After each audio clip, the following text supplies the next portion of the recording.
Hallo almal, ek is Shani. Ek het 'n jaar gelede die eerste video gemaak en dit was op dieselfde dag as wat ek my laaste rooi chemo gekry het.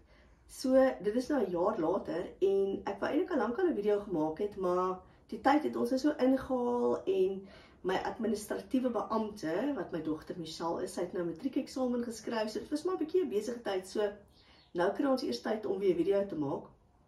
So ek het besluit ek gaan vandag 'n video maak oor 10 dinge wat kanker my geleer het. En of jy nou met kanker gediagnoseer is of nie, of iemand ken of nie, ek wil dit probeer algemeen maak op elke persoon van toepassing.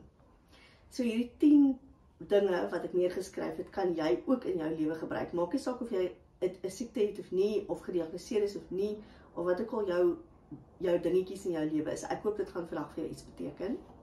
So die eerste ding is dat God se genade elke dag nuut is.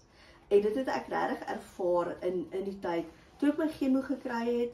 Daarna moes ek gaan vir 'n operasie vir 'n dubbelmastektomie in Mei. En toe in Julie en Augustus moes ek gaan vir radiation. So elke dag is sy genade nuut.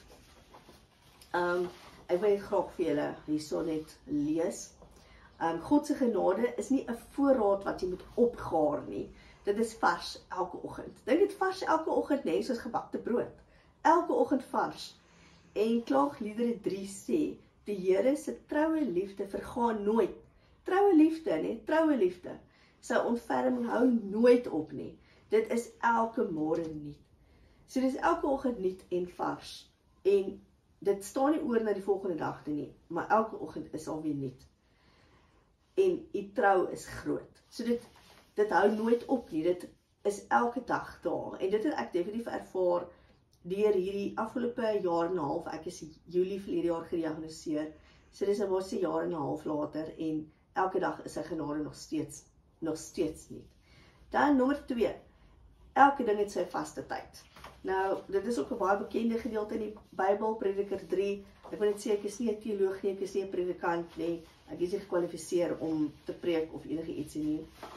Maar ja, ons kry natuurlik ons hoe sou ek sê, geestelike kosies uit die Bybel uit. So Prediker 3, elke ding onder die hemel het sy uur. Ek hou so baie daarvan, elke ding onder die hemel het sy uur, hè? Elke ding het sy vaste tyd. So daar's 'n tyd om te plant en 'n tyd om te oes. So watter dinge is daar wat jy in jou lewe plant? Watter dinge is daar wat jy in jou lewe oes?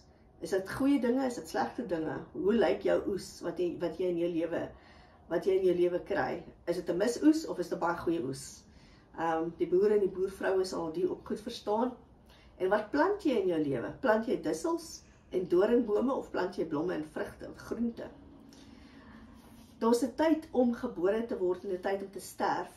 Nou, ek dink ook nie hulle praat net van 'n fisiese geboorte en 'n fisiese sterfte nie, maar miskien is daar dalk dinge in jou lewe wat moet sterf, sodat jy weer kan gebore word vir iets nuuts. Miskien is dit is aan die einde van die nuwe jaar, dan begin 'n mens gewoonlik dink oor waartoe is ek op pad en waarheen gaan ek, en so miskien is dit dalk 'n verandering in jou verhouding, 'n verandering in jou werk, 'n verandering in jou finansies.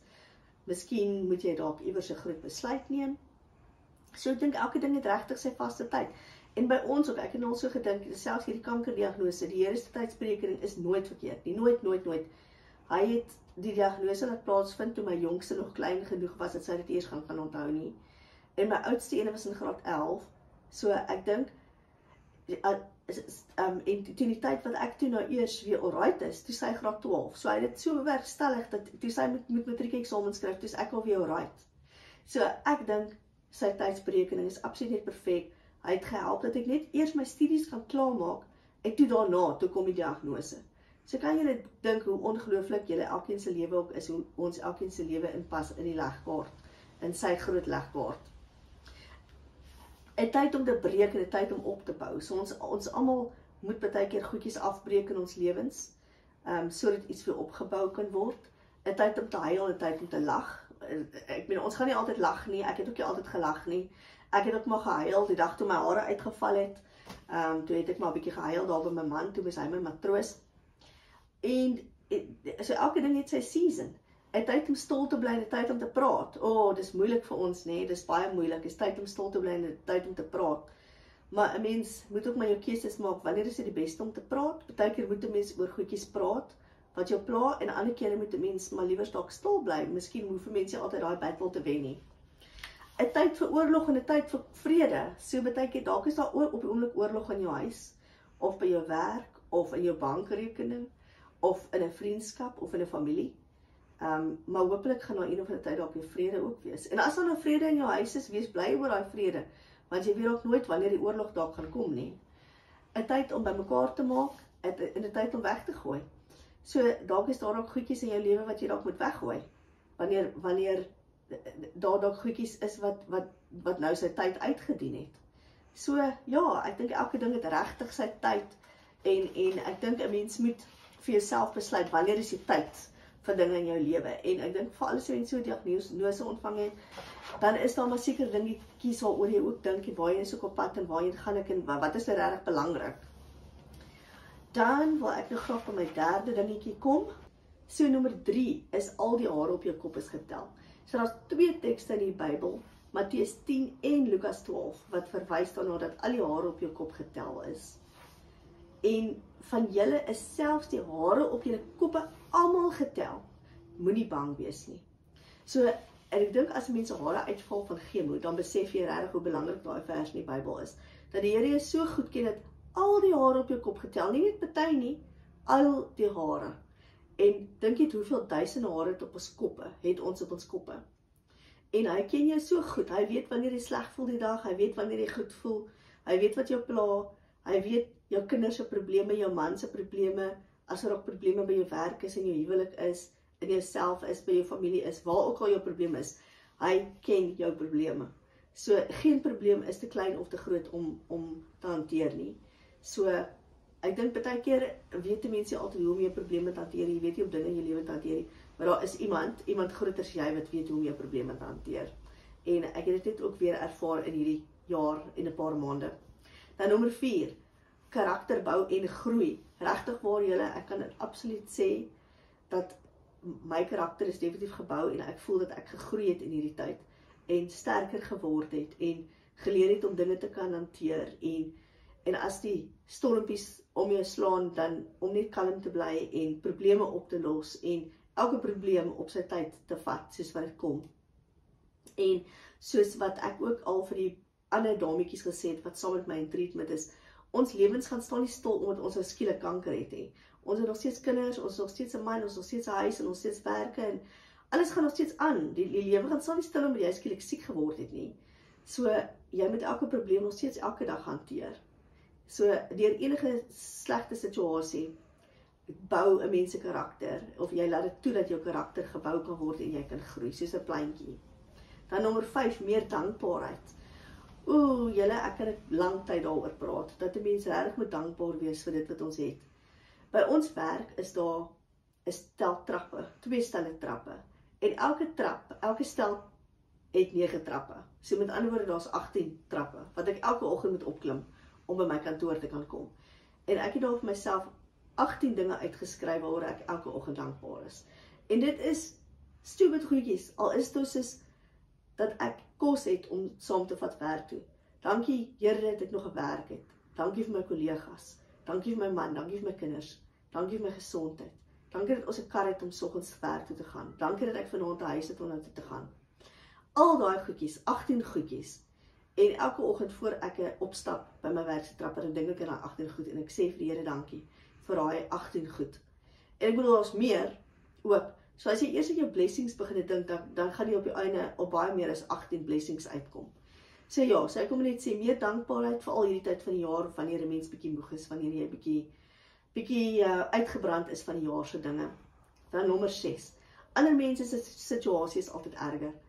Toe ek moes gegaan het vir radiasie, daar is so baie mense wat baie sieker is as ek, en wat regtig diagnoses gekry het, wat 'n mens nie altyd weet of hulle dit gaan oorkom nie. Ek hoop regtig hulle kan. Maar dan hoor mense regtig van ander mense se probleme, en jy besef, jou probleme is eintlik regtig nie so erg nie. So as jy bietjie jou oë oopmaak, en mense om jou gaan ondersteun, dan gaan jy besef, maar my probleme is nie eintlik so bad nie. Ja, dit is erg, baie dinge kan erg wees, maar ander mense se is erger. So daarom kan ek my kop oplig, en ek kan ander mense weer ondersteun. Nommer 7. Jy kan 'n verskil maak daar waar jy is.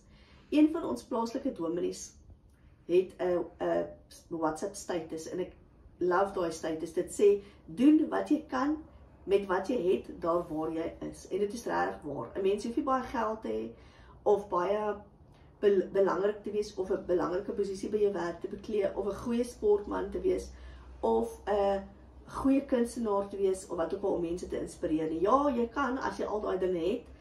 Dit is wonderlik om mense te inspireer, maar gewone mense soos ons kan regtig elke dag mense inspireer deur dit wat ons doen en hoe ons dinge doen en hoe ons mense hanteer. Dan nommer 8, moenie heeltyd op jou probleme fokus nie.